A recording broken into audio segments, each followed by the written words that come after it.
We are going to watch this video together of former, her name is Hajia um, Halima Shehu. She was former heading a ministry or an accountant. She was appointed under Buhari for 8 years for this ministry where they disburse money to Nigerians for support here and there.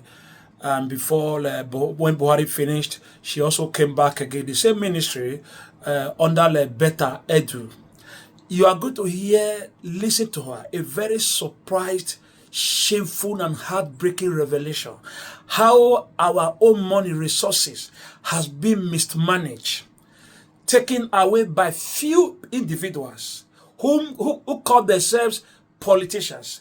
You see, when Peter Obi keep talking of criminalities in government, this and that, so Nigerians, those who are benefiting from them, will not understand because fighting back against him.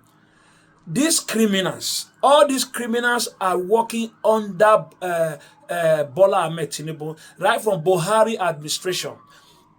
Although this very woman, Hajia Halima Shehu, her explanation is quite clear to me. I look at her as being a bit vulnerable, somebody being implicated, an innocent woman. But the main people inside, they are there when they chop the money, when they make this happen. When they make, in fact, the thing, it breaks my heart. It's very shameful. How money be entrusted under your watch? Your own is to fight, to work hard, to ensure that you transfer this money to your own account for your family use here and there for your own betterment. But another issue that I made, also touched me is that the money recovered from Abacha loot, the money from the World Bank, about $800 million was just misused like that. Saying that they shared money to people, open account here and there. I don't understand what is going on in Nigeria.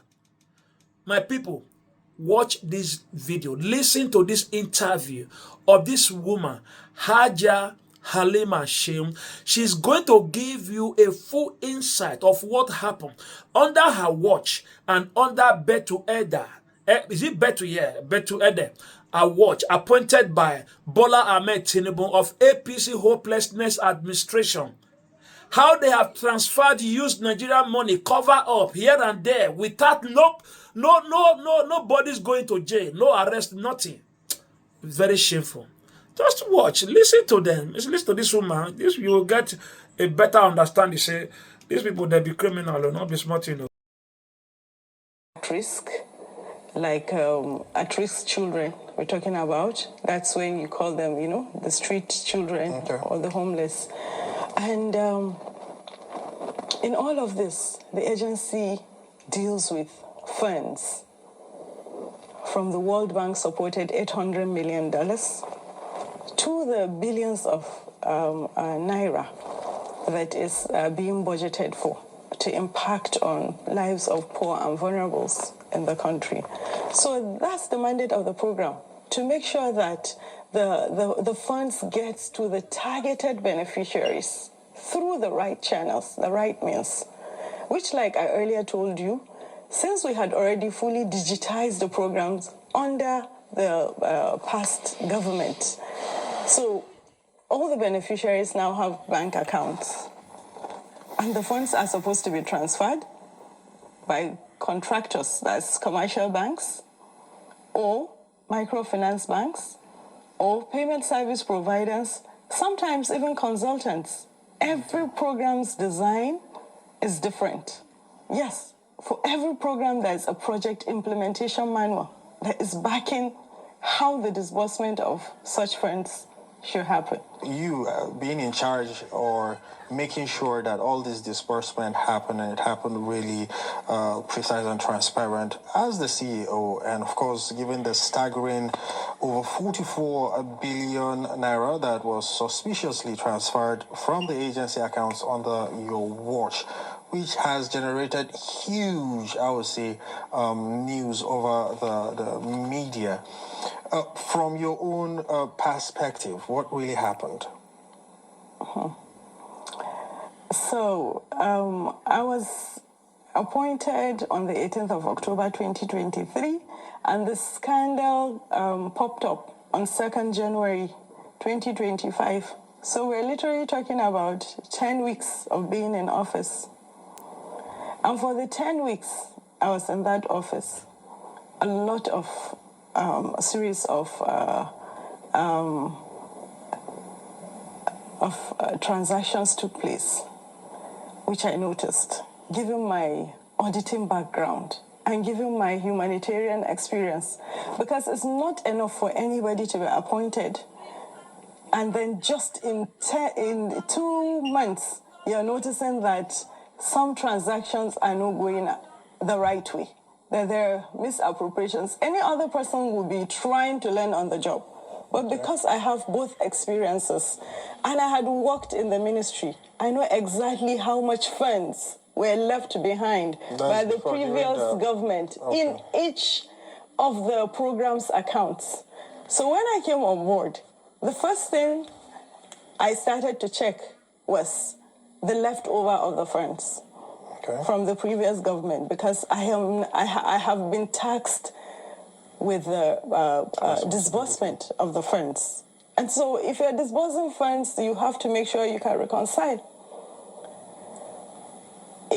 I'll tell you, in 2 months, I noticed that 14.8 billion had left the agency's account without due recourse to me as the CEO, without my consent, approval, or knowledge. Then I began to do my own audits, even before inviting other auditors to join of what is happening. When I observed that the misappropriations actually took place, funds left the NCPA's account without due recourse to me, yet I'm the chief accounting officer. I've been mandated to make sure I know where every naira and every kobo goes to. But I thought you were supposed to be part of the signatories. Well, there was a total bypass in the structure, in the financial structure of the agency. Ever since I was appointed, and I was not aware. Transactions don't come to me, they come from my boss to my subordinates. And who is your boss? Well, my boss is Better Edu. Okay, yes. Former Minister of Humanitarian. Exactly. Better Edu, who else? She was only working with my subordinates, whom she had appointed by herself. Akwabo. There were like 10 vacant political positions in the NCPA's organogram structure, and she appointed all of them. So I'll wake up, come to office, I'll be looking for my directors, I'll be looking for those people she even appointed to work with me. They will be nowhere to be found. They were actually directly reporting to her. So every financial transaction, in every financial transaction that happened in 2 months, I was boycotted. I cannot account for what happened between that time. So like I told you, I was busy trying to strengthen the general operational lapses of the social investment program, which in the previous government has been criticized. If you look at most of my videos that I address the media, in 2 months I wasn't working out there. I wasn't disbursing the funds. I was working internally to make sure I strengthen all of these lapses. And on that fateful day of 2nd January 2024, I was supposed to be at Karu with about 1,000 beneficiaries to flag off about 3 programs of that agency. The media were there, the payment service providers were there, the banks were ready, the beneficiaries were also on ground. Just trying to get set to leave my house, I started getting phone calls. You've been suspended, you've been suspended. Over what?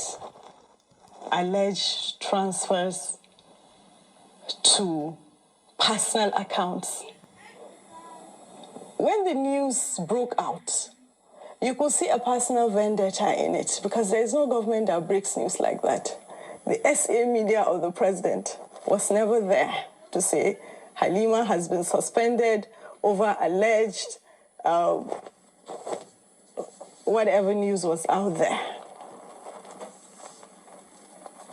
You know, I was shocked because if you look at the legal framework, the mandate of NCPA, like I rightly told you, after digitization, you contract the commercial banks or payment service providers or microfinance banks or consultants to carry out disbursements to the last mile. Another news says, she transferred such 44 billion without... consulting the proper channels? Yeah, without, I'm trying to get the right word, without approval. You have a boss who doesn't carry you along, yet you are the chief accounting officer. And in that ministry when I came back, what would shock you was, when the programs started, it started from the former president's office during Buhari's administration, before they were transferred to the ministry. So the programs were not designed by Halima, neither were we asked to redesign it when I came on board. And when I came on board as the CEO, I did not meet any letter from this present administration to say we have redesigned and changed the way that the funds should be disbursed. And what will even shock you is, from the previous government, of all the people that politically worked in the program from Buhari's administration, I'll tell you, I was the only one that came back. So going to a ministry where you have a boss that was not willing to learn what had happened in 8 years, and that has brought in entirely a new set who had not been trained to carry out the transactions properly. The permanent secretary that the previous government left there was transferred, I think, almost 2 weeks after the ministers were appointed. So when I got to that ministry, I would always sit on a round table as the chief executive with a whole team that was appointed by my boss, and I was the only one that knew the right thing to do. You can imagine how draining that was. And since I said I was going to flag off the programs in 3 weeks, what was the right thing to do? The right thing to do was to call on the payment service providers who had existing contracts from the previous administration, who had the leftover of funds in their accounts. So the 44 billion... There was no 44 billion. The figures are not even correct. Yes, funds were transferred to commercial banks and to payment service providers. The questions Nigerians should be asking, the transfer of the funds that happened under Halima Shehu's supervision, is that the right thing to do? Because when you're working with funds and you're supposed to deliver to beneficiaries after digitization, how are you expected to get the funds to the beneficiaries? Am I going to sit in the comfort zone of my house and start to call beneficiaries, come and collect? Okay, so now, since you said there is no 44 billion, what was the amount? Billion. The amount was, there was a 32.7. Was that the amount that EFCC said they recovered? There's nothing like recovery. If you're recovering funds that the public were misled to saying they went to personal accounts. Yes. No. For different personal No. The banks there were contracted to do the job. Okay. And funds were transferred to them to disburse the beneficiaries. targeted beneficiaries were going to get, some were going to get 20,000 naira, some were going to get 50,000 naira. My threshold as a CEO is bigger than that. When you're transferring these funds, you're not expected to see 50,000 naira times 144,000 beneficiaries. Do you understand? You're not supposed to see a transaction of 50,000 naira to one bank. Usually the funds are transferred in bulk, depending on how approval comes from the CBN. Since already the minister had her approval, to my subordinate, was I going to continue to sit and watch them carry out transaction between the minister, bypassing me as the CEO? I had to take charge. And since I knew the right thing to do, and with the banks that had existing contracts, I did the right thing. The right thing was to call on them, transferred the funds back to where they came from, because when she came on board, she reported that there was, she had recovered funds from the payment service providers and from the banks. You understand? You know, as when you come on board, Better Edu 419, APC administration as a minister, 419, and you don't thieves, even learn on destroy the job, Nigeria, and you keep giving accusing the PDP. Public out there, misleading This is what Peter Obi will be the talking entire about. public about recovery. I'm not trying to protect anybody, but all the funds she previously said she recovered from payment service providers to commercial banks, those banks were contracted to do the job. By who? From the previous government. Okay. And the funds were transferred to them. And these are the leftover of funds in question right now. Okay, now... Yeah, you see, you must have listened to the video. You watch the video from beginning to the end. Just let me know your thoughts. Drop your comments. And share this video. Let the whole world know it. Let all Nigeria, let it reach out. If you and your family, happen to be part of the beneficiary, or if you benefited from the money which they disbursed, they shared, or so ever, please let us know, because I don't know how many regions, how many states, how many villages, how many local governments in Nigeria benefited from these billions of money of naira they shared. I don't know. It's just be shameful. It's just shameful. Please drop your comment in the comment section. Also help us to like the comment. Please follow me on my YouTube channel. Don't forget to subscribe on my YouTube channel, because more videos will be coming to help help to enable the public know what is going on around the world, and especially in Nigeria as as we approach the next election. Please, Peter Obi is coming. If we want Nigeria to get better, let us, all of us, work together to support this man. Forget about this propaganda, this fake news. APC hopelessness supporters are sharing. They are evil. They don't want better, because they just want to be eating.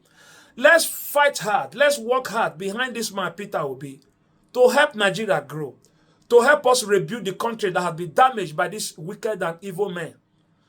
My brother, make me work hard, though, because this country don't finish, yo. Because if we decide to leave it for them, we know they go anywhere, honestly.